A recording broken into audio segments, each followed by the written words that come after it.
సినీ నటి జయసుధ భర్త నితిన్ కపూర్ ఆత్మహత్య చేసుకున్నారు. బాలీవుడ్ నటుడు జితేంద్రకి నితిన్ సోదరుడు. జయసుధ నితిన్ కపూర్ ప్రేమించి పెళ్లి చేసుకున్న విషయం విదితమే. వీరిద్దరికీ 2 సంతానం. అందులో ఒకరు శ్రేయాన్. ఓ సినిమాతో తెలుగు తెరపై హీరోగా అనిపించుకున్నాడు. జయసుధ సినీ నటిగా బిజీగా ఉన్నారు. నితిన్ కపూర్ పలు వ్యాపకాలతో ఎప్పుడూ బిజీగా ఉండేవారట. ఎలా చూసినా జయసుధ నితిన్ కపూర్లది హ్యాపీ ఫ్యామిలీనే. ఈ విషయం జయసుధతో సన్నిహితంగా ఉండే తెలుగు సినీ ప్రముఖులందరికీ తెలుసు.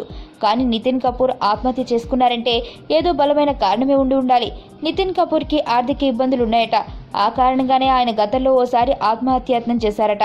ఈసారి కూడా అవే ఆర్థిక ఇబ్బందులతో ఆత్మహత్య చేసుకున్నారనేది ఓ వెర్షన్. మరోపక్క జయసుధ సన్నిహితులు మాత్రం ఈ వాదనల్ని కొట్టిపారేస్తున్నారు. అయితే నితిన్ కపూర్ మానసిక సమస్యలతో బాధపడుతున్నారని, ఆ కారణంగానే వైద్య చికిత్స కూడా పొందారని, తీవ్రమైన ఒత్తిడి తట్టుకోలేక ఆత్మహత్య చేసుకున్నారని మరో వాదన బలంగా వినిపిస్తుంది.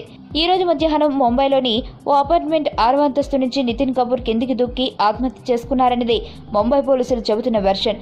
అది నితిన్ కపూర్ ఇల్లు అని, కార్యాలయం అని రకరకాల వార్తలు తెరపైకొస్తున్నాయి. అసలు ఆయన అక్కడ ఒంటరిగా ఎందుకున్నారు అన్న అనుమానాలు కలుగుతుంది చాలా మందికి. భర్త మరణ వార్త తెలియగానే జయసుధ ముంబైకి బయలుదేరి వెళ్లారు. జయసుధ నితిన్ కపూర్ చాలా అన్యోన్యంగా ఉంటారని, ఇద్దరి మధ్య ఎలాంటి స్పర్ధలు ఉండేవి కావని, ఆర్థిక ఇబ్బందులు లేవని టాలీవుడ్ సినీ ప్రముఖులు చెబుతున్నారు. పలు సినిమాల్ని నిర్మించిన నితిన్ కపూర్ దాసరి నారాయణరావు దగ్గర ఓ సినిమా అసిస్టెంట్ డైరెక్టర్గా కూడా గతంలో పనిచేశారు. సుబ్బు, నీకు తెలుసా, నాకు ఎర్లీ మార్నింగ్ ఒక కల వచ్చింది. నువ్వు నన్ను జ్యువెలరీ షాప్కి తీసుకెళ్ళి వడ్డానం కొనిచ్చావంట. ఏ టైంకి? గుర్తులేదు సుబ్బు, 5కి అనుకుంటా.